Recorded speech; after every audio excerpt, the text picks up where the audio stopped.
Hello. Before we begin, kindly note that all of our listeners are in listen-only mode. If you have any questions, please share them with us through the question box on your control panel, and we'll address as many as possible toward the end of this session. Let me also say that many of us in America are currently wrestling with civil unrest. Many of us in India are currently bearing the brunt of a powerful storm, and all of us from around the world are managing through COVID-19. To each of you and your families, please be safe. So let's get started.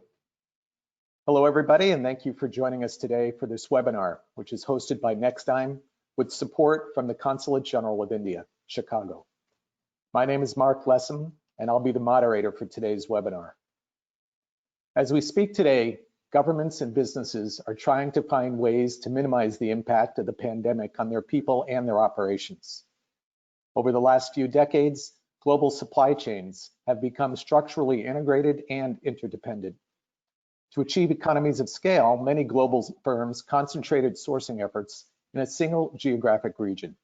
As a result of the pandemic, these firms have experienced an acute supply-side shock due to the related service interruptions. Considering geographic diversification of manufacturing and sourcing to hedge against these inherent supply chain risks is both necessary and wise. With this in mind, Nexdigm devised a webinar series titled Diversify to Differentiate, Think India, Think Next. And this is the first one, which will cover India's attractiveness to foreign investors and specific opportunities in healthcare. The agenda for today's presentation is as follows. Nexdigm Group Executive Chairperson, Mr. Guljit Singh, will provide introductions to our special guests and panelists. He will be followed by the Honorable Mr. Amit Kumar, Consul General of India, Chicago, who will join us for an interactive session on the US-India relationship. Then Mr. Rajeev Arora, Additional Chief Secretary, Government of Haryana, will offer his insights on the current healthcare situation due to COVID-19 and the infrastructure, in particular the healthcare infrastructure in his state. Mr. Stephen Younts will then follow by sharing his experience in successfully building a US FDA certified manufacturing facility in India. I will then conclude by highlighting the India advantage, expanding upon opportunities in the Indian healthcare ecosystem, and briefly detailing some Nexdigm facts. We'll finish with a Q&A submitted by you through your question box. Without any further delay, I'm pleased to introduce Mr. Guljit Singh. But before we give the virtual podium over to Guljit, it's my pleasure to share a little bit of his background with you. Guljit serves as the Group Executive Chairperson at Nexdigm. With over 47 years of diverse business experience, he's guiding the organization's rapid growth and future expansion plans.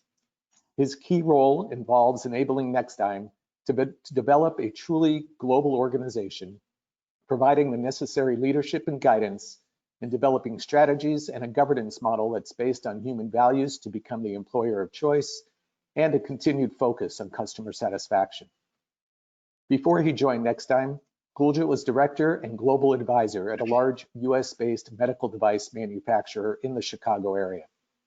Over the years, he helped guide that organization from its startup phase to its current positioning as a global healthcare firm, selling its products in close to 100 countries with over 40 direct operations worldwide.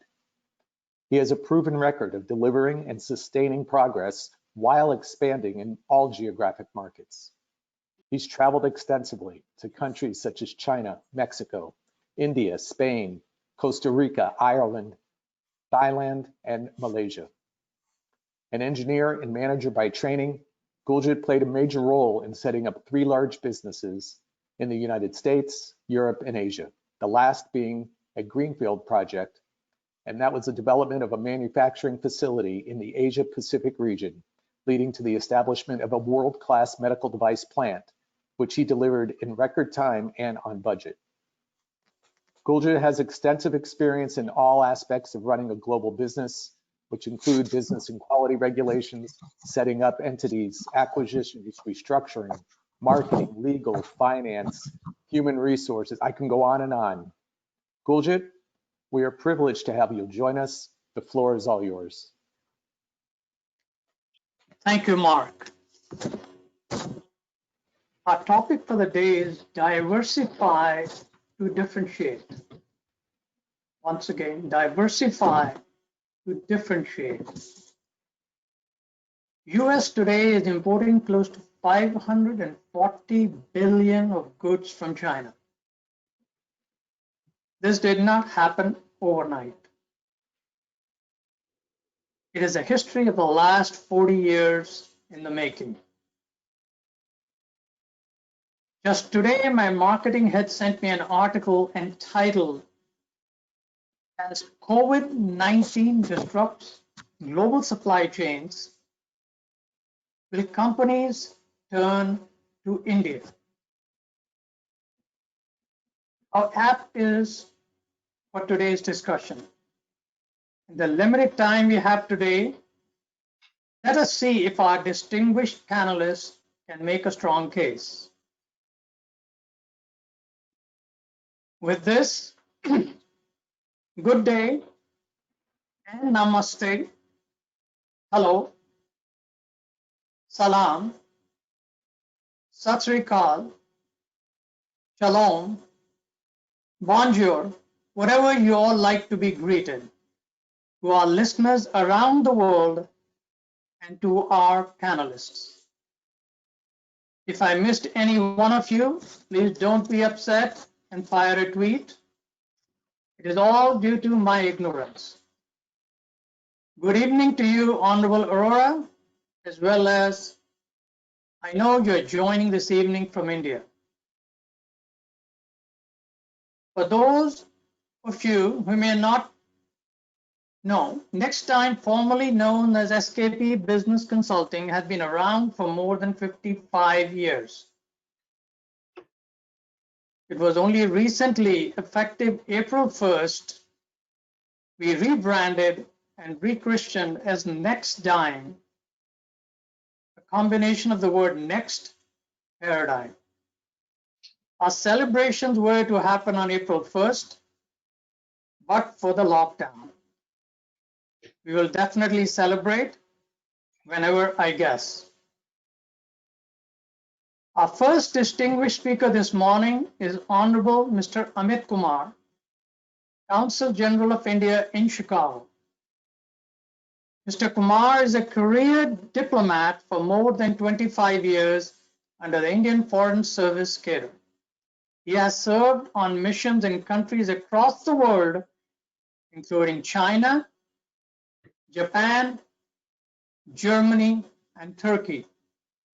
He has also worked in the Ministry of External Affairs, New Delhi, India, and has dealt in both bilateral and multilateral work in diverse areas such as political, strategic, and economic spheres. Before his current posting, he was Deputy Chief of Mission in the Embassy of India, Washington, D.C. Mr. Kumar is an engineer by education and an alumnus of one of the prestigious Institute of Technologies in India. Mr. Kumar, Nexdigm has been working with the Consul General of Chicago for years, and I have had the privilege of being a key presenter on few occasions sponsored by the consulate. At a personal level, I have met almost all and known fairly well few of the consul generals in Chicago who have been here in the past. I even remember when the Indian consulate was first opened in Chicago area. Today, I believe your office serves 9 Midwestern states. The 4 things that I can relate you to me, and probably more. 1, India. 2, Chicago, the beautiful city of Chicago. 3, mechanical engineering background. And I can see you're smiling, and more so your alma mater. It may be a different institute, but from the same alma mater. Okay. Someday, and if and when the world opens up a bit, we will definitely sit down and have a cup of tea or coffee together. But today, it is my honor and privilege to meet you in this virtual room and to have you amongst us. Without taking any more time, I request you now to please share your opening thoughts with our viewers. Honorable Consul Kumar. Thank you, Mr. Kuljeet Singh, for those warm words of introduction. I also wanted to recognize other speakers on the panel, in particular, my senior colleague in the government in Haryana, Mr. Rajeev Arora. I look forward to the discussion. What I'll do is that I'll very briefly provide an overview of India-US trade and investment relations, as well as a very brief overview of the Indian economy. As you all are aware, we are in midst of an unprecedented pandemic, which has brought economic activity to a halt. But we are slowly sort of learning to live with the virus. We have to have this recognition that the virus is going to stay with us for some time, and therefore we need to look as to how we are going to reconfigure our workspaces, our economy, and so on. Technology has been a big enabler in this respect. It has ensured that our countries remain operational during period of lockdowns and social distancing, and it will continue to play a much greater role. We already had webinars as a mode of communication, but I think during the pandemic it has really come in the forefront, has been thrust into. I think it is going to be a new normal post COVID-19 also. As you all might be aware, India and US are pursuing a comprehensive global strategic partnership. There is a lot of attention from our political leadership to this relationship. We had Prime Minister Modi and President Trump visiting US and India respectively over the past year. And we have been pursuing cooperation in almost every area: political, strategic affairs, defense. It is not surprising that trade and commercial linkages form a very important component of a multifaceted partnership between India and the United States. Our bilateral trade today stands at around $150 billion in 2019. It has, if you look at it as a compounded annual growth rate, it is 11% since 2000. And barring a couple of years in 2001 and 2009, trade has consistently grown between our two countries. There are some estimates and studies which suggest that our bilateral trade can reach $250 billion over the next 5 to 7 years.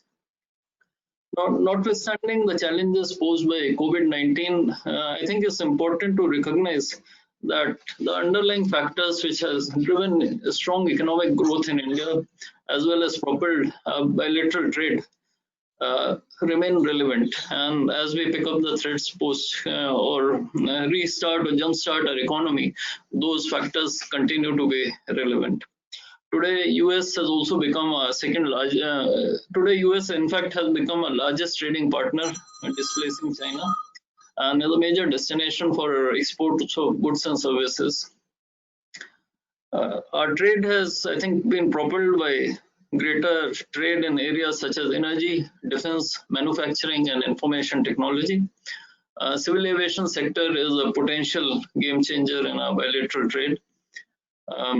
If you look at energy and defense, we have basically grown from zero bilateral trade in these areas to over $8 billion in the energy sector and $18 billion in the defense space. So these will continue to be important areas of in our bilateral trade. On the investment front, we have had significant two-way investments. So US investments in India today stand at over $40 billion, but Indian investment in the US has also been close to $20 billion. Companies have invested heavily here, adding jobs and adding value to local economies here. If we look at the Indian economy, I think it's not surprising that there has been economic challenges due to COVID-19. As much of the world has seen, India is not an exception, but we do believe that we will be able to bounce back quickly. And in terms of broad policy announcements, Finance Minister has outlined a series of measures. Our economic package stands at around $265 billion, which is close to a little under 10% of our GDP. The package also looks at land reforms, labor reforms, issues of liquidity, and simplification of our laws. So these are the areas. Our objective is really to promote business, attract investment, further strengthen the Make in India framework that we are developing. And these reforms include the supply chain reforms for agriculture, more rational tax system, a stronger financial system, and reforms will be implemented in these critical sectors. And similarly, in terms of the environment in which companies will operate, there have been important changes in company law, which also and some relaxation has been extended in terms of reporting debt during the pandemic period, and how these would not be considered defaulters for a certain period of time, and how insolvency processes will not be initiated for some time due to the burden of the pandemic. I think all these measures, including easier ways for companies to list their securities in foreign jurisdictions, and private businesses to be allowed to operate in sectors which were earlier reserved only for the public sector, will also help boost consumer confidence and investor sentiment towards India. So I'll stop here, and I'll take some questions to address any specific queries that you all may have. Thank you, Honorable Counsel, for your statement and setting the tone of our discussion. I'm now going to bring back Mark for a couple of questions at this time, with more questions to follow towards the end. Hopefully, Mr. Kumar, you plan to stay with us for the rest of the session. Yeah, I'll be here. Yeah. Over to you, Mark. Thank you, Guljit. I appreciate that. And Honorable Consul General Kumar, thank you for those insightful comments. We're extremely delighted to have you with us today. And as Guljit suggested, I'd like to follow up your opening remarks with a couple of questions. You went through an impressive array of statistics there a moment ago, and perhaps this first question relates to that. And maybe I could ask you if you can talk to the audience a little bit more about some of the measures taken by the Indian government to attract foreign investment, perhaps more detail into some of the things you mentioned there. Yeah. No, thank you, Mark. I think it's an important question. As you're aware, pre-COVID, we had announced simplification of a corporate tax regime, and we had announced 15% corporate tax rate for new manufacturing setups, which is a very competitive rate compared to other Asian destinations. And in addition, there has been also measures announced by different state governments over and above what the central government has announced. In terms of foreign direct investment, we have hiked FDI limit to 74% in the defense sector. It has been further liberalized in coal and mineral mining reforms. There has been ease of restriction on airspace utilization and further opportunities for public-private partnership in the airport development in civil aviation sector. We have also allowed the PPP mode and establishment of research reactors in the atomic energy sector. We have talked about privatization in our space sector. So, and of course, in terms of privatization of power utilities as well. So I think in terms of foreign direct investment, there are a lot of specific reforms. There's also the national policy on electronics, which aims to create a $400 billion electronics manufacturing industry in the country by 2025. So all these measures, along with the fact, as I mentioned earlier, about how there will be no default proceeding or insolvency process during 1 year for a 1 year period, and how certain provisions of the company law will no longer attract criminal provisions, and in effect decriminalizing certain provisions. I think all these things should boost consumer confidence.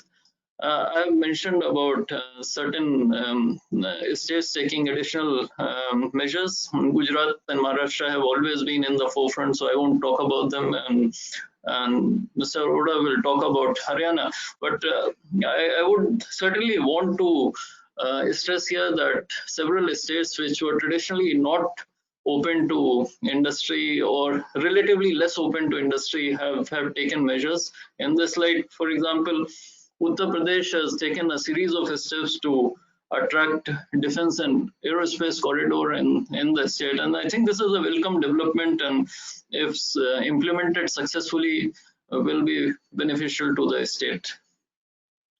Thank you. I appreciate that. I'd like to perhaps build upon your comments related to the individual sectors and ask if you could maybe shed some light on some specific sectors that might be perceived as more attractive for foreign investors. No, I think quite clearly the focus of the government is on a few sectors. Like electronics sector is one such. Healthcare sector is another space. In fact, which will be discussed during this particular webinar as well. But I think broadly, the intent of the government is to boost infrastructure also in physical infrastructure space, and that is why we had a whole range of measures initiated in coal, in mining, in civil aviation, and so on. And also to bolster social infrastructure, so to sort of bolster government's capacity to respond to, say, in the space of healthcare and higher education. So I think it's difficult to pinpoint and say that these are priority areas, but I think we'll need to take a broader look at various sectors coming together and performing. Okay, I understand certainly, and I think our audience today has got a little bit of a healthcare spin to it. So, yes, Mr. Kumar, this will be, I think, my concluding question for you before we move on. And then specific to the Indian healthcare sector, what might be your views on the development? So again, I think since we are talking of healthcare, let me just briefly mention our approach to the pandemic. What we really tried to do was to follow a people-centric, bottoms-up approach to handle the current health crisis. There was a strong public engagement through direct messaging by the government, and it certainly helped sort of garner support for the lockdown. And I think people of India sort of showed enormous discipline and resolve in responding to the government's call on lockdown. We are, of course, in a second phase now where we are looking at reopening of the economy in a phased manner. Now, our strengths in the healthcare sector are well known. We have a very strong generic medicine sector. US is a very important market, but beyond that, both India and US have a very strong relationship in the health sector. The Center for Disease Control as well as National Institute of Health have long-standing cooperation with Indian Council for Medical Research and have led successful collaborations in vaccines in the past. It's not surprising that there are also institutes on both sides which are engaged in research currently. So, for example, there is a New York-based clinical stage biotechnology company which is partnering with Serum Institute of India on development of a vaccine for coronavirus. Similarly, Bharat Biotech in Hyderabad has joined hands with University of Wisconsin in Madison to work on a potential vaccine. So I think in some senses this pandemic has again sort of both highlighted the strong cooperation that we had with the US and the healthcare sector, but also sort of brought out potential for greater cooperation in this space. Insofar as the government is concerned, it has taken a number of steps to both in terms of access to healthcare as well as providing impetus to the healthcare industry, both healthcare delivery and medical devices. And additional incentives are being given to the pharmaceutical company in this regard. We, of course, have also announced plans to ramp up production of APIs in India. Currently, these are sourced from China, and I think it is felt that we should have greater capability. And we have also announced 100% FDI for greenfield investments in the healthcare sector.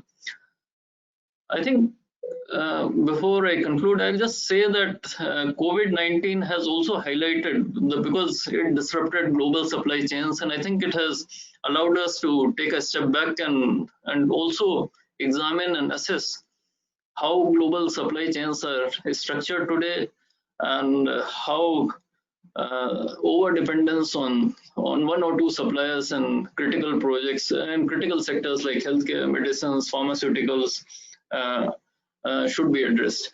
I think we are in a pause mode for the moment, but I think this also allows us opportunity to think through these issues. Thank you. Thank you. Gurjit?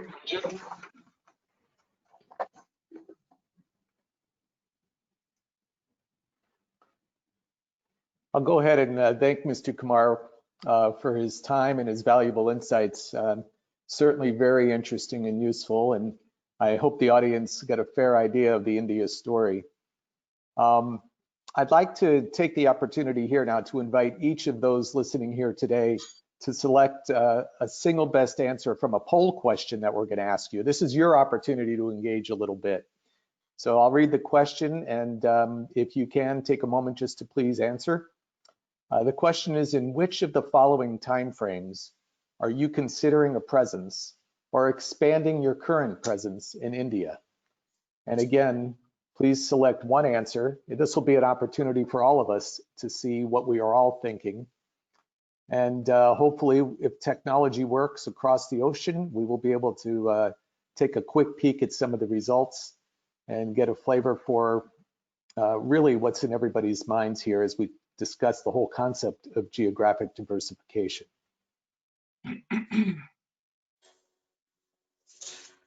Wow. Okay, this is very interesting. So 76% of those in the audience are determining some kind of presence or expansion into India, which is a tremendous number. I think it speaks to the resilience of the supply chain and some other things when we talk about having to prepare for getting away from single sourcing. Many of you, over half of you, seem to be thinking about doing it in a relatively quick fashion. So I want to thank you for participating in the poll. We'll do one other such question because I think it sheds a lot of insight into the kind of things that industry is thinking. Anyway, I appreciate that. Gurjit, I'm going to ask you to introduce our next distinguished guest, please. Thank you, Mark. Once again, my pleasure, privilege, and an honor. I, on behalf of Nexdigm, extend our most sincere greetings and a cordial welcome to Honorable Rajeev Arora, Additional Chief Secretary, Government of Haryana, Health and Family Welfare Department, an eminent Indian Administrative Service Officer Haryana catered.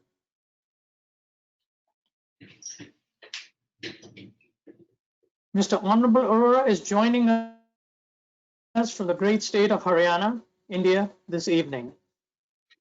With a master's in public administration, Hubert Humphrey Fellow, University of California, Davis, Mr. Arora is a prolific reader, a thinker, and a scholar. Widely traveled, Mr. Arora's landscape of experiences spans across the globe and includes a vast array of distinctive interests. During his illustrious career, Mr. Arora has shouldered several demanding, challenging responsibilities in diverse functions with the Government of India, in the Ministry of Labor and Employment, the Home Affairs, with Commerce Industry, alongside planning and the development of model industrial infrastructure, expressways, and metro linkages in the state of Haryana. He has worked both at the state and national level and brings a lot of valuable insights to our audience today. Mr. Arora is also the nodal officer for COVID-19. Sir, we salute your efforts and contribution in these uncertain times.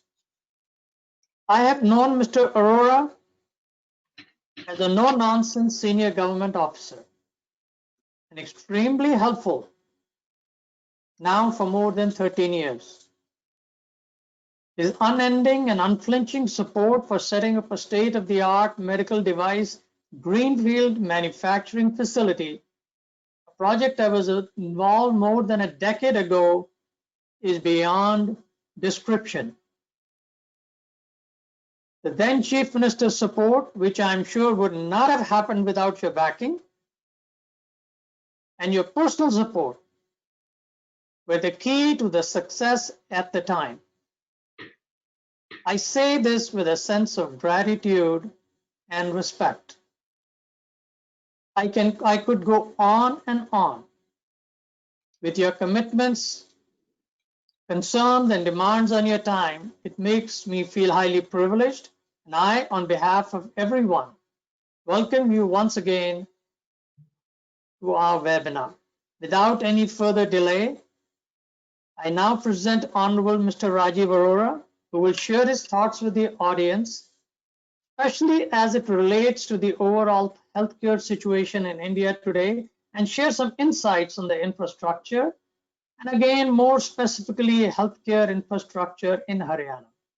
Of course, you are free to say anything else you want, Mr. Arora. Over to you, Honorable Arora. Thank you, Mr. Guljeet. I think you have been very nice to give this kind of introduction. I'll just give a small introduction about the situation of COVID in India as well as in Haryana. But at this stage, I'd also like to tell Mark and Stephen that my wife, who is the Special Secretary in the Government of India in the Ministry of Electronics and Information Technology, she's also here. So I've just pulled her from the home and just requested her that she should give a small overview of the excellent schemes which the Electronics Ministry in Government of India has come up. So I'll kind of cut my time to half. I'll speak more about COVID and a small opportunity on the investment front, but I've requested her to talk more on the pharma park and the electronics to be specific, because I think at present the flavor of the investment season during this COVID from Government of India is the electronics industry. And now, well, coming back to the situation of COVID, I would not say that we are doing too badly as far as India is concerned, because if we see that the total number of confirmed cases in India at present are about 200,000. The 200,000 confirmed cases are there, but then the fatality rate is one of the lowest in the world. The fatality out of these 200,000 cases which are there, and out of which the active cases are about, say, about 51-52%. The total number of deaths which have occurred till now, they are just about 5,200. So to that extent, the fatality rate has been much lower compared to many parts of the world. And if we see out of the states, the most affected states are Maharashtra, Tamil Nadu, Delhi, Gujarat, Rajasthan, Madhya Pradesh and Uttar Pradesh. But if you see in terms of the places, there are about 15 biggest municipal corporations in the country which account for more than 70-75% of the COVID cases. So out of these 15 biggest municipal corporations, you have the Mumbai Municipal Corporation, Chennai, Hyderabad, Delhi, Delhi Municipal, different parts of Delhi Municipal Corporation. So which also means that primarily the spread of COVID has been in areas which are very highly populated, densely populated, and primarily more and more in the urban areas. As far as we in Haryana are concerned, till about 10 days back, we were sitting very, very pretty with just about 1,000 active cases.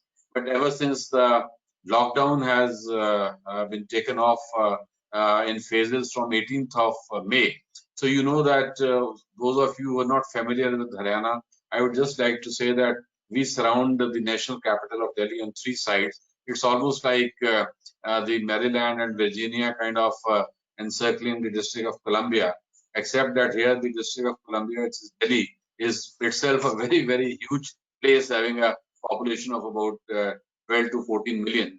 So once the lockdown has been relaxed, after that the movement of people, despite all efforts between Delhi and Gurgaon, Delhi and Faridabad and other cities, that has been tremendous. So suddenly now we are seeing ourselves touching near about 3,000 total cases, but out of these 3,000 cases, we have about 1,500 cases which are active cases.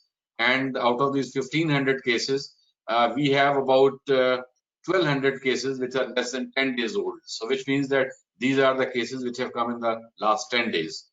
So I would say that the challenge for COVID for Haryana in the next 1.5 months would be, because now is the time when the cases are likely to rise a great deal, and now is the time when in the next 1.5 months time we'll be requiring the hospital infrastructure much more than what we have required till today. In fact, if I tell you that in the last about 2.5 months time, even the asymptomatic cases or even the cases with very mild symptoms, unlike many other countries including US, we used to immediately hospitalize them so that there is no spread of infection through those people. But now with the cases rising up and the hospital beds becoming more of a commodity which should be preserved for people who would really require the oxygen or the ventilators in future. So now we have come out with a policy where the asymptomatic cases are primarily now kept either in home isolation or in facility isolation, either paid for by the government where the people cannot pay, or paid for by the people where they can afford it. So that has taken a lot of stress off us, because out of these 2,900 odd cases, out of which about 1,500 are active. So we just have about 10 cases which are in the ICU at present. So rest all cases are, they're not ICU cases, and they are not cases which are requiring that kind of critical treatment. As far as Haryana is concerned, we have been lucky because we have a fatality rate of about less than 0.8% compared to 2.21% in the country, and there have been 23 deaths till date in the last about 2.5 to 3 months time. But I know that more about COVID. Many of you who have been coming to India, traveling to India, I would say that we have in the last 2.5 months lockdown period utilized this period to create a lot of infrastructure and create a lot of systems, SOPs and everything, so that the people are not put to any kind of inconvenience. I still remember that about 3 months back, when the first case came in India, and then on 17th March, the first case came to Haryana. When we had gone in for the supplies of the things, that is the time when even the hand gloves, the normal triple ply mask and hand sanitizers were also not available.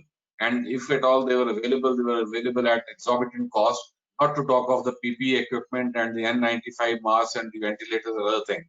So I'll not take too much of your time on that, just to say that in about 2 months' time, we are at a stage where in India, in Haryana, we have about 100 units which are manufacturing PPE equipment round the clock, and they're in a position to export to a lot of places. Similar is the case in many other states of India, in Punjab, in Haryana, and neighboring states, where a lot of people have come up and they have put up facilities overnight. You'll be surprised to know that when we first started testing in India, all tests in India used to go to only one lab. There used to be only one lab. That was the National Institute of Virology in Pune, and there were even the courier dispatches which were fixed that you have to send the samples by such and such courier, and then you have to get the result. Today, I just say that today in Haryana alone, I have 12 labs which are in the government sector, and there are about 12 labs which are in the private sector, and there are about 20 labs in Delhi and the private sector which are serving the entire state. So now all this also comes to a point where I think from our point of view, these are the things which we have been kind of getting from all over the world. I have been getting the RT-PCR machines from the Roche company, from the Siemens company, from the other companies.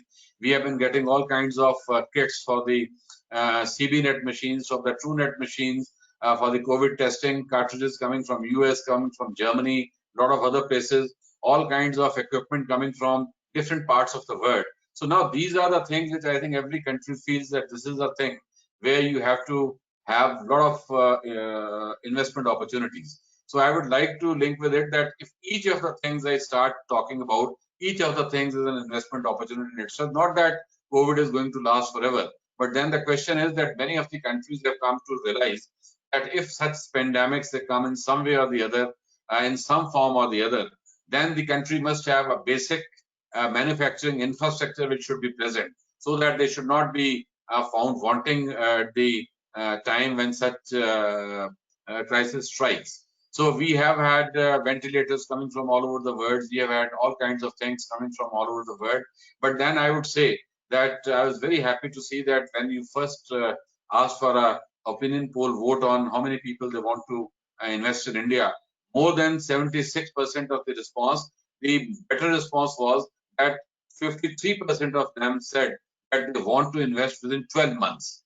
So then 12% and 12% said they want to invest in 12 to 24 months and 24 to 48 months. But more than half of your people who are participating in the this poll, they said that they want to participate and start some kind of facilities in India in 12 months. And India, you know, as far as the vaccination is concerned, already you have the Serum Institute of India in Pune, which is one of the biggest suppliers of vaccine to all kinds of vaccines to all countries in the second world, third world, all over the world. And you have a large, in fact, Haryana was one of the first states.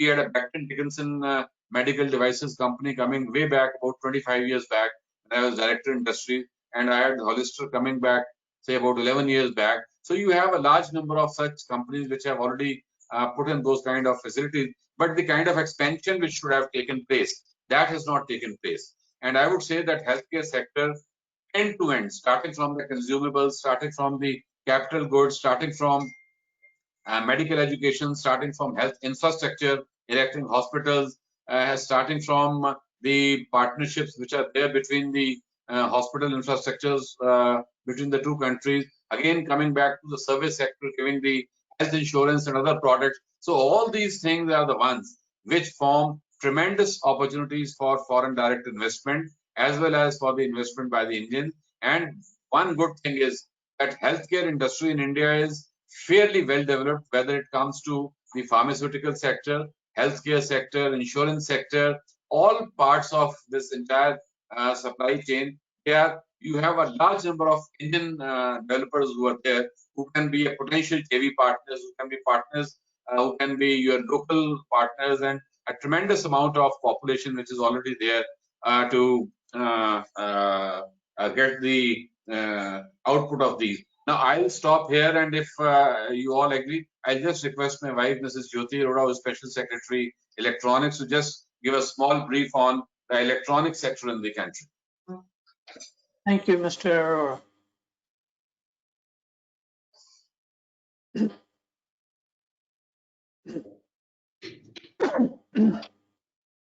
Well, good evening from India.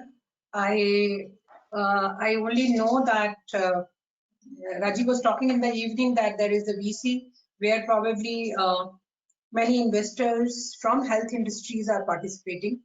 I'll just take 5 minutes to tell what kind of schemes which we are running in electronics and how it is important for the health industry also for investment. Electronics manufacturing actually has been encouraged by Government of India in the last 5-6 years, and in the last 4 years, the total electronic manufacturing production has increased more than twofold. It is 25% growth year on year. Now, with the present scenario, the global political scenario, and because of the COVID, where people are looking for, diversification of the supply chains. So India has come up with 3 very, very important schemes to promote electronics, which the total amount of which is $7 billion. So now these 3 schemes are, I don't know whether you have heard it, because I see Ambassador or High Commissioner, Consul General in Chicago participating. I think he must have been part of some of the conversations with the ministry has been having with the different countries. Now, one first scheme is the production linked incentive scheme, where we are going to for the manufacturing of components and mobile phones. We will be giving 4 to 6% of subsidy, production linked subsidy. So which means, because we looked at our ecosystem, our competitors, we found that the visibility vis-a-vis Indonesia or Vietnam or Malaysia or even China was to the tune of 4 to 6%. So therefore, government is giving upfront subsidy for 1 unit of sale, that is from 4 to 6%, depending upon different limits which they have put in. The second scheme is this is called the specs, which is a special. This is the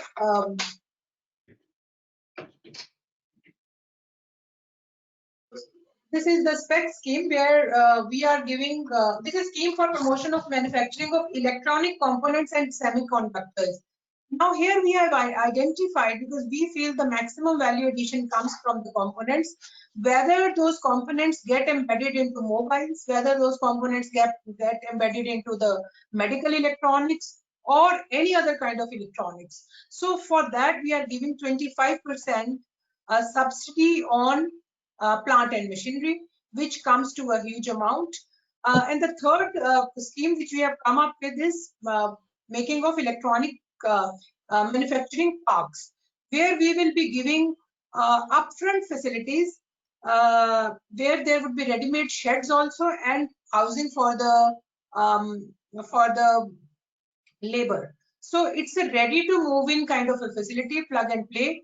Now those electronics manufacturing parks also the states can set up wherever they want to put up for investors to come in.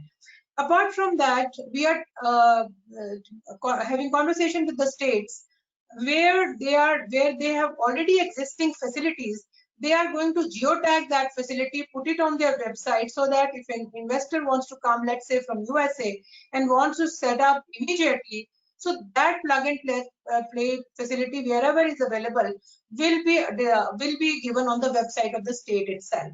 Now, these 3 schemes we have come from the Ministry of Electronics and Information Technology, but for the word by word, these schemes have been taken up by the Ministry of Pharmaceuticals, where the same scheme is applicable for pharma and same scheme is applicable for medical electronics.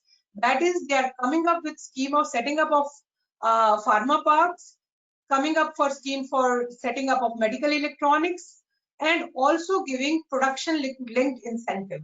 So if you produce, come in India, invest here, you produce in the pharma sector or in the medical electronics sector, you can get some subsidy from the spec scheme which the electronics ministry has come up with, that is 25% subsidy on plant and machinery, and also take the production linked incentive scheme for the medical electronics or the pharma.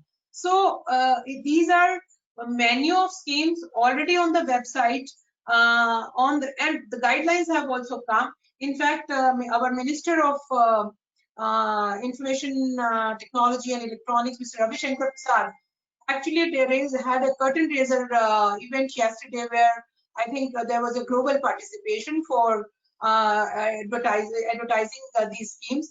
This is an opportunity actually where people can come, have a supply chains which have got disrupted, as you all know, as China plus one strategy also, as well as the kind of ecosystem which we are through these schemes providing for any and very, very investor friendly environment. As you know, our ease of doing business has also that has jumped up to 63. So I think states are also competing to get the investment, and Government of India actually has set up nodal cells, at least from my ministry. Anybody who wants to come, this is all on the website of my ministry. Anybody who wants to come will be handholded and given all kind of facilities. Thank you, Mrs. Jyoti Arora. You have been a bonus to our panelists today. I also want to take this opportunity because you may not remember, but I have not forgotten how you helped us more than 10 years ago in getting a transformer, which we were badly needing in the area at one point in time, to get our plant operational. So I have worked in the power sector for 14 years now. You know, you keep shifting, and now I'm in the electronics ministry. So, sure. so I would like to give a very, say a very warm welcome to all the investors, because Apple in any case has committed. Apple is coming and setting up big facility in India. It already has a facility, but they have given a lot of commitment of investing a lot of huge amount here. Samsung is coming. So this is an open invitation to all the investors in US to invest in the electronic sector, to invest in the pharma sector, invest in the medical electronics, which is good in the COVID times and also in the post-COVID time. Thank you very much. And I hope we have a series coming up in the future, and we may ask you, not may ask you, but we'll probably ask you to join us on a separate session on this topic alone. So with that said, I want to for the purposes of the audience, I want to let them know Mrs. Jyoti Arora is also a senior administrative officer, a person in her own right, an additional chief secretary, and has been in the Haryana cadre and also worked in the central government for years to come. And with that said, thank you, Mrs. Arora. We will have questions for our panelists later towards the end. And we had some questions right now, but in the interest of time, because you came as a bonus to us, we'll skip some questions right now and move to our next panelists. And so with that said, thank you, Mr. Jyoti. Thank you very much. Okay. Thank you. And Mark, for your information, I know you have a poll question. Maybe you can run the poll and maybe share the results towards the end. Okay. Our next panelist is Mr. Stephen Younts, whom Mr. Arora has personally known and convinced to choose Haryana during his tenure at the Haryana State Development Corporation. Steve is another one of those no-nonsense operations professional and a leader in global supply chain management with over 35 years of experience.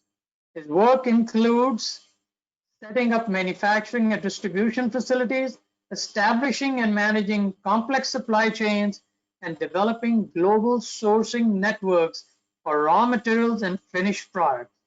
Steve has held leadership positions in operations and strategy with American Hospital Supply Corporation, Baxter Healthcare, Allegiance Healthcare, Cardinal Healthcare, and most recently led global supply chain management at Hollister Incorporated. While at Hollister, he was part of the team that set up their manufacturing unit in Bawal, Haryana, India. I have known Steve both as a professional and at a personal level, now for well over 22 years. And I like to call him Handsome Steve.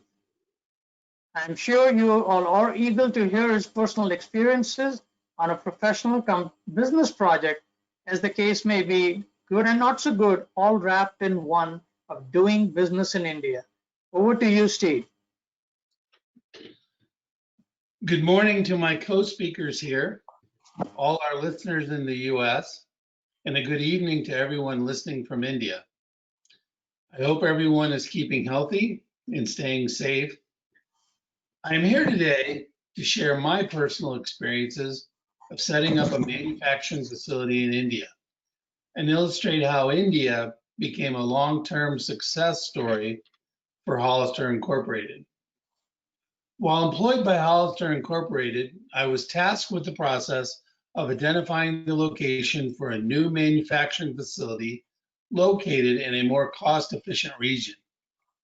Hollister Incorporated is an independent, employee-owned company that develops, manufactures, and markets healthcare products and services worldwide. This decision represented the first manufacturing footprint expansion outside of the US and Europe in over 30 years.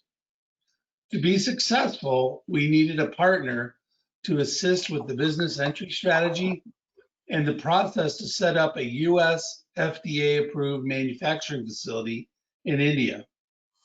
We chose Nexdigm, formerly known as SKP Business Consulting, to assist us in implementing this India plan. And I might add on this slide the pictures of our facility in Haryana. Okay, next slide, please. So how did Hollister choose India? And after a very extensive global review, including support from the Indian government, Mr. Rajeev Arora, when he was with the Haryana State Industrial and Infrastructure Development Corporation, was a big help. And again, thank you in introducing us to the state of Haryana. The decision to locate in India was very interesting for our company in that it was part of an overall focused factory initiative, meaning a deep dive into where do we make all of the products that we sell, which plant makes sense to make those products. And as a part of this rationalization, it involves setting up a 100% export-oriented unit in India. This structure of an export-oriented unit involved qualifying us for specific benefits and incentives that we've already heard a little bit about, and I think will come up again later in the presentation. Hollister does sell products in India, but they are currently made outside of India. Another reason why we chose India is existing skills. As you heard, they're developing manufacturing parks that are focused on certain types of industry. And in the area where we went, there were folks that were running manufacturing certified facilities. And so you will find that in your particular industry in India. India is very much a knowledge-based economy. We found young people with good engineering and manufacturing skills that fit very well with our company. Language, English speaking is a very big asset to our facility, us being a US company, and we were able to communicate very effectively and clearly with our workforce in India because of that. Developed in the region to support medical device manufacturing. So things like sterilizers and equipment manufacturers and the ports and the roads are necessary to move the goods. All of that has been developed and supports the medical device industry, but other industries as well. A very important aspect for us was respect for intellectual property protection. The laws in India are enforceable and we can protect our intellectual property for the products and processes that we put in India.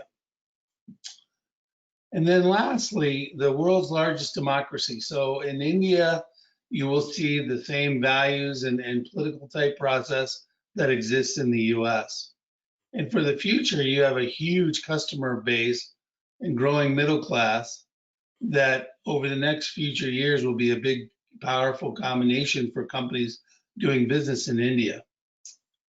And then I think as we spoke about in the last 3 months alone, the current US administration is realizing benefits of partnering with India contrasted to China. Today, both of our countries have a strategic partnership on security and defense and are now close to signing a smaller trade agreement in a few weeks, leading to more comprehensive and a larger trade agreement later. It may be worth noting that this has been slow building, but it's been happening over 30 years or more and building a solid foundation. So how did the India facility impact our company in general? And as I said, the decision to have a manufacturing presence in India was not an easy task. We spent over 12 months to prepare the necessary business cases for our board to be convinced of the proposed investment in India. For Hollister, this was a strategic decision, not just purely based on labor arbitrage. The evaluation, which was aided by Nexdigm, holistically looked at the impacts of changing the sourcing location of our products from various facilities. After approval from the Hollister board, we spent 22 months on building a US FDA-approved manufacturing facility with the support from the Haryana State Industrial Development Corporation and Nexdigm. Again, Mr. Rajeev Arora himself was a huge part of this process. So at this point, what are the key learning points and takeaways that you would like, I'd like to share with you today? First of all, engagement at a local level is very important. You need to physically meet and understand the objectives and perspectives of all the people that you're going to work with in your project. You need to invest in and develop in local talent, and that has been a real success story for Hollister in that people that we hired close to 10 years ago are still with the organization, have moved on to other locations within our organization, spreading that talent, and they've developed careers, and it's been a great success story for us. There are cultural differences, and very early on, we did cultural training for our associates in the US to help long-term understand and work most effectively with our colleagues in India. You've got to learn to work with the government. They are always willing to help, but you've got to be able to, it can be a very complex process, but there are people available to help you find your way. Location is critical, and I would say it is appearing to become even more critical now than it was when we got started, in that you will see industry-specific parks developing, and I think you want to explore what area based on that, because that brings you people, suppliers, other infrastructures to bear that you would need doing business in India. And lastly, I would add, even when your project is over, remain invested in India, because it's a very dynamic and a lot of changes will come along that you can take advantage of long term. So what's the impact of local support? So as mentioned earlier, having a good local support makes a huge difference. Hollister's case, Nexdigm was a supportive local partner who helped throughout the project. This included validating the business plan, working with government agencies and external vendors, and maintaining a good control on expenditures. Throughout the entire project, the Nexdigm team demonstrated strong project management skills and a commitment to both the project specifically and to our company generally. So overall, it's been a great story for Hollister, and thank you for letting me share this with you today. Thank you, Steve. It sure looks like you enjoyed working on that project, not to say the least about the site visits to the Taj Mahal and other historic sites, and checking out some good hot Indian cuisine. Incidentally, Steve loves Thai cuisine. Now let me introduce Mark again, this time as a panelist and not as a moderator. Mark by himself is a modest but pretty accomplished individual. At Nexdigm, He helps lead our business development efforts in North America. He has over 30 years of operational leadership experience in a variety of functional areas, primarily in the medical device, pharma, and hospital distribution industries with companies like Medline, B. Braun, and American Hospital Supply. Mark has been with Nexdigm only for a short time, but definitely making his presence felt. Thank you, Mark, for being part of the global Nexdigm team.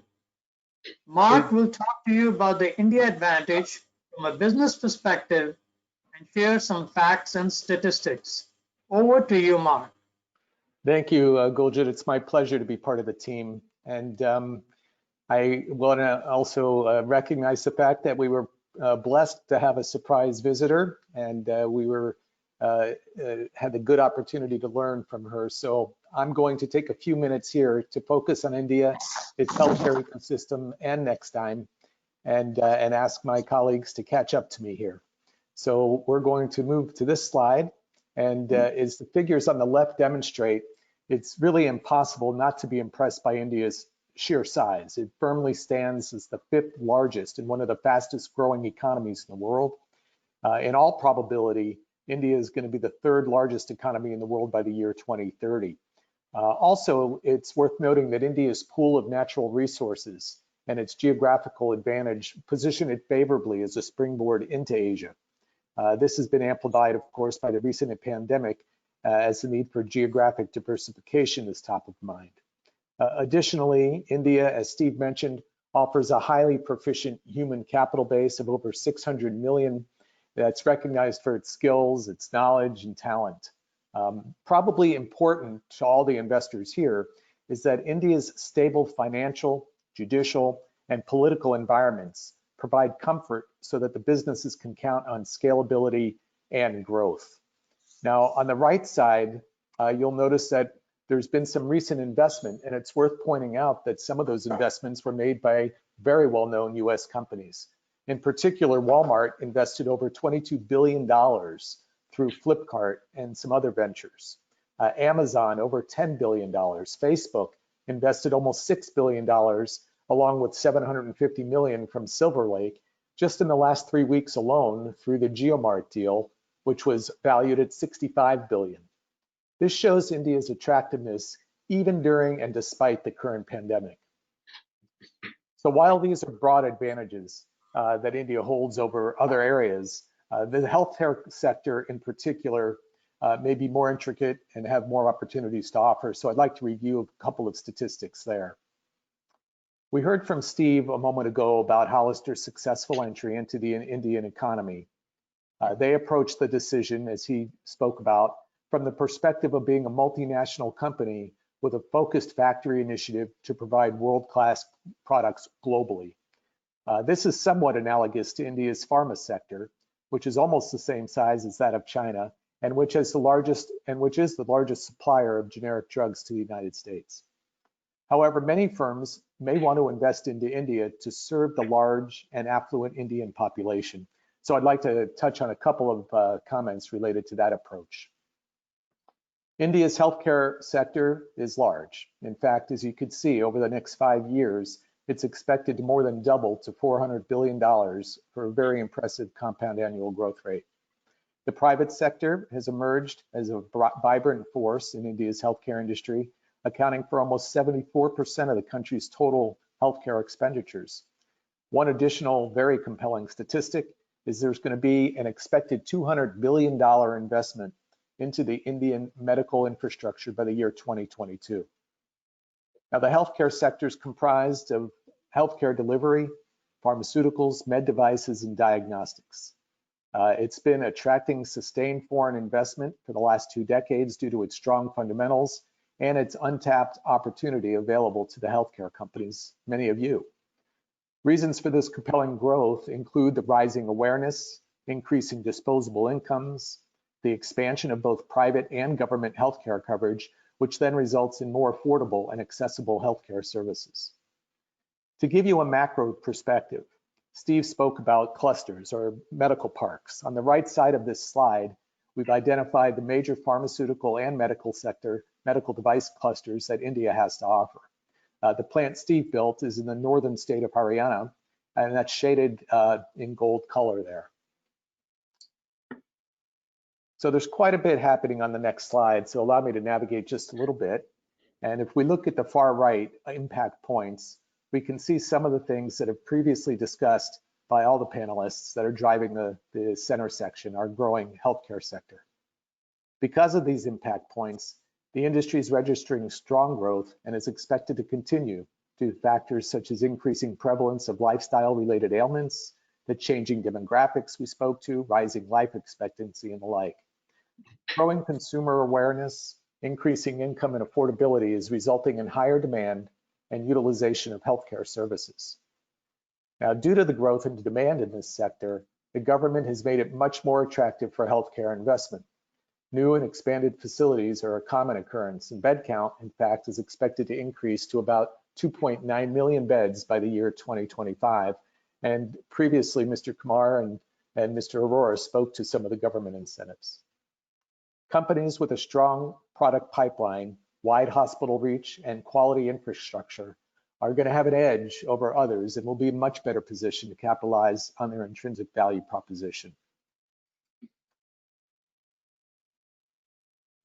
So Guljet, just a real quick question, if you don't mind. I think both you and Steve talked about a lot of opportunities in the medical device sectors. Can you elaborate a little bit on what pharma companies might be in the area? Sure. In fact, there are hundreds of them. Many are Fortune 500 players, including but not limited to marquee names like Abbott, Pfizer, Johnson & Johnson, Cardinal, GlaxoSmithKline. Then we have big Indian players like Cipla, Sun Pharma, Dr. Reddy's Lab. The list goes on and on. In fact, India is today one of the largest suppliers of generic drugs to USA and to many other countries in the world. So thank you. Hope that answers the question in a limited way. No, thank you. It was very nice. I appreciate your involvement there. And just to the audience, we're zeroing in on Q&A time. So let me quickly remind you, if you have questions, to go ahead and submit them as I share with you just a few facts about Nexdigm. So we are an employee-owned, independent, global business advisory organization. It's been supporting foreign direct investment projects into India since the late 1990s, and we understand that space very well. In this time, we've helped businesses from over 50 countries establish and expand their local presence. We've been the recipient of many multiple accolades. We were honored to receive the International Accounting Bulletin for Advisory Project of the Year in both 2017 and 2019. We've been a regular contributor to the World Bank's Ease of Doing Business survey. Additionally, we're consistently rated by Euromoney to be among the world's leading tax and transfer pricing firms. In the United States, we're based out of Chicago. We work closely with many leading professional associations across the US-India corridor. Some of these distinguished partners include the US-India Business Council, the US Commercial Service, the Chicagoland Chamber of Commerce, the Illinois Business Chamber, and of course, the various Indian consulates in the United States, especially at Chicago, for which we are grateful. Nexdigm works with a vast array of businesses, industrial, banking, private equity, telecommunications, food processing, aviation, many, many more. We're industry agnostic, but we do have a special expertise and a large footprint in the healthcare sector. We also work closely with various industry and trade influencers to include the US Commercial Service and AdvaMed. In our role as thought leader and in collaboration with AdvaMed, we authored the Medical Devices Industry in India publication.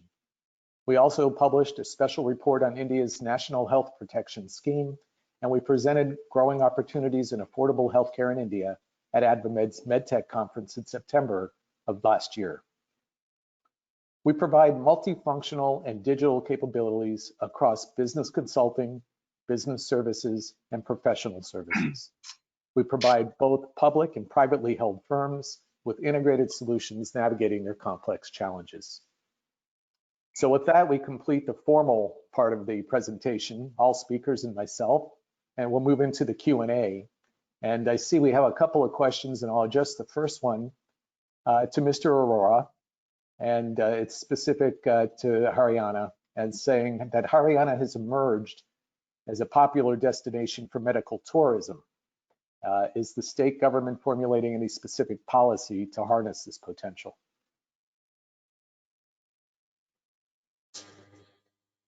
Well, I think as far as Gurgaon is concerned, it has a lot of excellent hospitals which have come up, especially like Medanta and Fortis and Artemis and all. As far as having a policy to promote medical tourism, first of all, I will not say it's a kind of medical tourism, but the mere fact that these hospitals have come up, they have come up because government has given a subsidized land to them right in the heart of the cities. You see, otherwise, with the prices which are ruling in those parts of the country, if anybody wants to invest in a hospital infrastructure, probably their entire investment will go only in getting the land.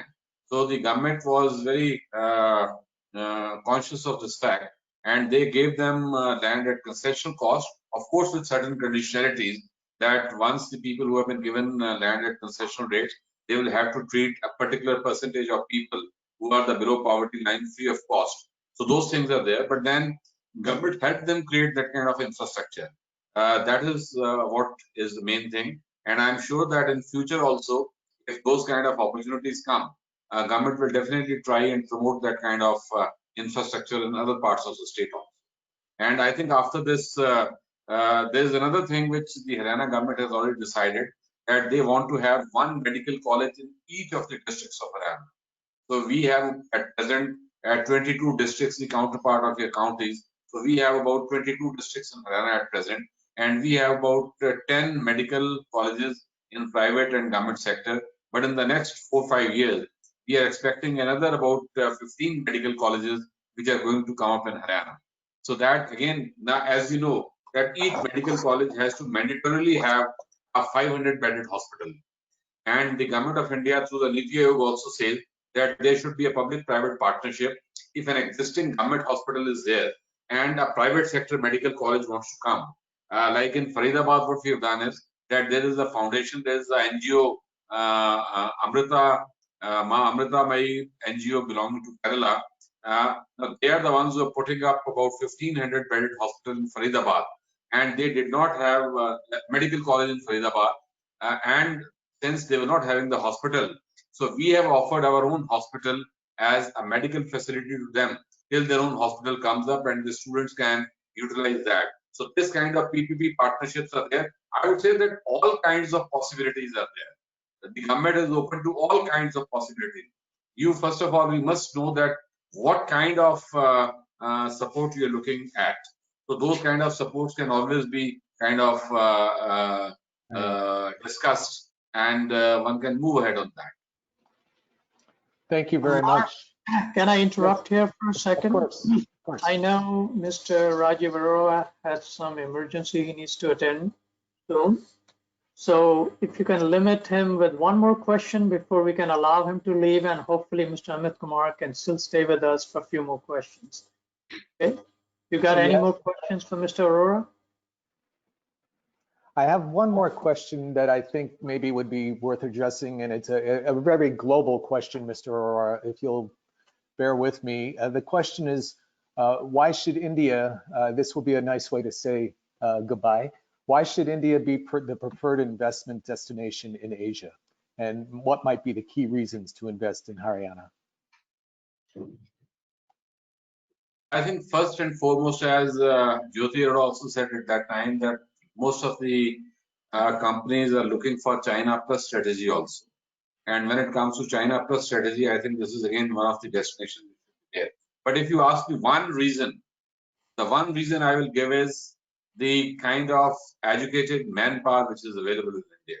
I think that kind of HRD, that kind of resource, whether in the medical field, whether in the field of research and development, in any area if you find.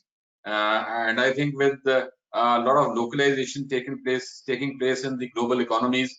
A lot of people who are working on H-1B visas in US and other places, many of them may not be getting extensions because you already have such large unemployments otherwise. So the first thing is that why should people who are on H-1B be given extension? So many of those resources are again going to head back to India, and they are going to kind of swell the educated workforce which is available. So I would say that is one of the biggest reasons, I will call it, that you have the internationally competitive workforce, including the HRD resources which are available in India at very, very affordable prices. I appreciate your response. Thank you, Mr. Honorable Rajeev Arora. Yeah. I would like to take this. Before I leave, so Amit, just 1 minute, I just want, Sunil was there, my brother was there recently, who came back, Chief Election Commissioner. Sunil, I think you facilitated his exit from there. He was in Detroit or something, near Detroit. Sunil Arora, Chief Election Commissioner. That's correct. That's correct. And you of course, your brother is also in the foreign service, so. Yeah, so Sanjeev just retired as Secretary Overseas Indian Affairs. Yeah, that's correct. My middle brother. Yeah, right. So it was very nice talking to all of you. And Guljeet, whenever you are in India next time, so we look forward to Guljeet, Mark, and Stephen. Any of you, whenever you are in India, either in Delhi or in Chandigarh. I am having my wife is in Delhi. I am in Chandigarh, so I am shuttling around in both the places. So you're most welcome to set up a meeting. We meet in person, formally, informally, whichever way you feel like. Thank you so much. Thank you very much. It's been an honor and a privilege. And actually, it's also thank you for bringing your wife on the line. We really appreciate. Please let her know. We will definitely, when we are in India, we'll come and see you. Once again, thank you very much. Yeah, it's 10 in the night, so I thought now I'll kind of sign off from here. Thank you so much. Thank you. Thank you. And with that, if I can draw Mr. Kumar, I have a question here for you and one for Steve. And in the interest of time, maybe we should just limit it to that. And what I will then say to the audience is questions that we did not answer, we will try to respond to you in writing. So the question for Mr. Kumar is related to the ease of doing business rankings, and wondering what the measures are being taken by the Indian government to improve the ranking. Currently, India is, I believe, 63. And where might you see India ranking next year? So I would say that the focus of the government is indeed to improve ease of doing business, and we have made steady progress in the past 3-4 years. We used to be much lower in rankings and have made a significant jump. And if you look at last 5 years, and if you look at the economic and reforms package that the government has unveiled, I think we are looking at several steps which pertain to, again, the overall enabling environment that allow businesses to operate more freely. So we are also, so these are amendments to the company law that I have referred to in my remarks previously. Then the government is also looking at easing acquisition of land for industrial purposes. Government is looking at labor reforms as a critical pending reform for a few years now, but I think the intent is there. So all these things, and as the Prime Minister had recently mentioned, government will, through a combination of course, intent, but technology, innovation, and other reforms will try and jumpstart the economy and make sure that we get back on the growth trajectory. I just also wanted to add to what Mr. Arora just said about your previous question. I think there is no doubt that there has been economic slowdown, just like in the rest of the world, due to the pandemic. But the underlying factors which had propelled our economic growth in recent years, they continue to remain relevant. And as we sort of restart our economies, they will come back to the forefront. Either today we are close to a $3 trillion economy. We have a fairly large and young human resource.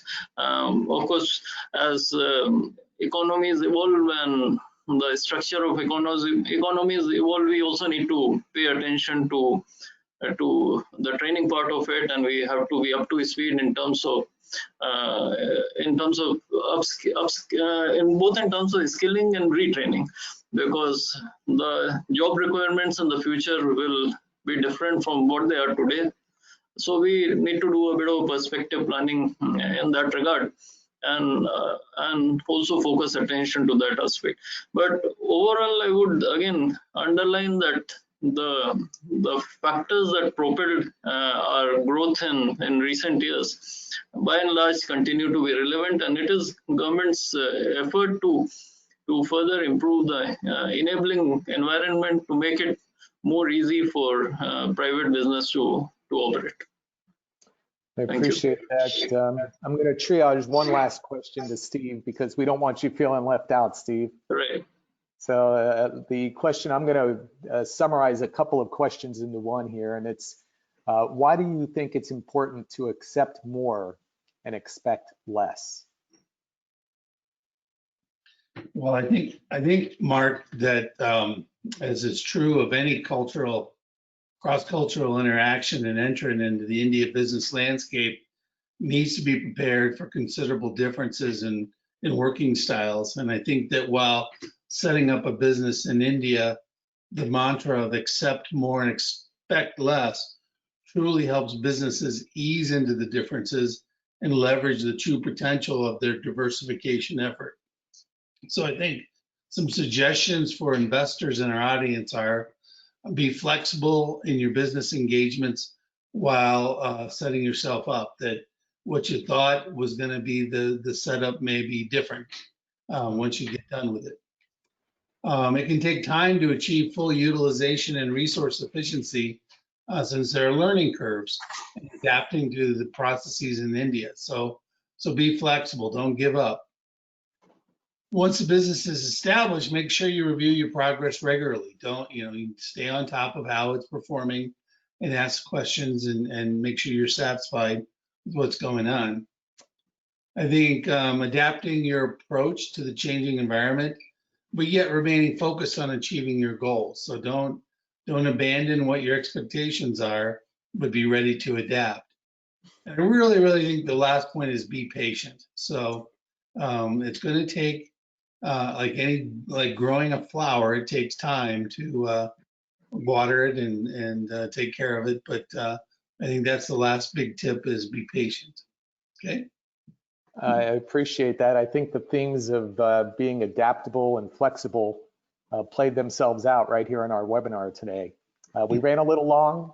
This concludes our Q&A, but don't leave us just yet. I think Guljit has some parting comments. Yeah, just a simple, heartfelt thank you to everyone, especially to our listeners across the world, with whom we would not be here today, without whom we would not be here today. Our honored guests, Honorable Rajeev Arora, Honorable Mrs. Arora, and Honorable Amit Kumar for gracing this event by their presence. Thank you with a big namaste. But not the least, thank you, Steve, and you too, Mark, and all the Nexdigm associates led by Nimesh, Manoj, their teams, and many more who worked behind the scenes for the last 2 weeks to make this happen, without whom Nexdigm and I would not exist. So with that said, I hope the audience, the panelists made the case today for investing in India and to diversify and differentiate. The topic is. Over to you, Mark. Thank you, Guljit. And I'd like to just close by saying thank you. Thank you to all for listening and giving us your time today. Thanks to our distinguished panelists for sharing their valuable insights with us. And we invite all listeners to connect with us for a discussion about how Nexdigm can work hand in hand with you and your organization. Across the globe, we think next at Nexdigm, and we invite you to do the same. We welcome your feedback on today's presentation. A survey will follow. Please be vigilant and stay safe. Thank you and goodbye. Thank you. Thank you. Well.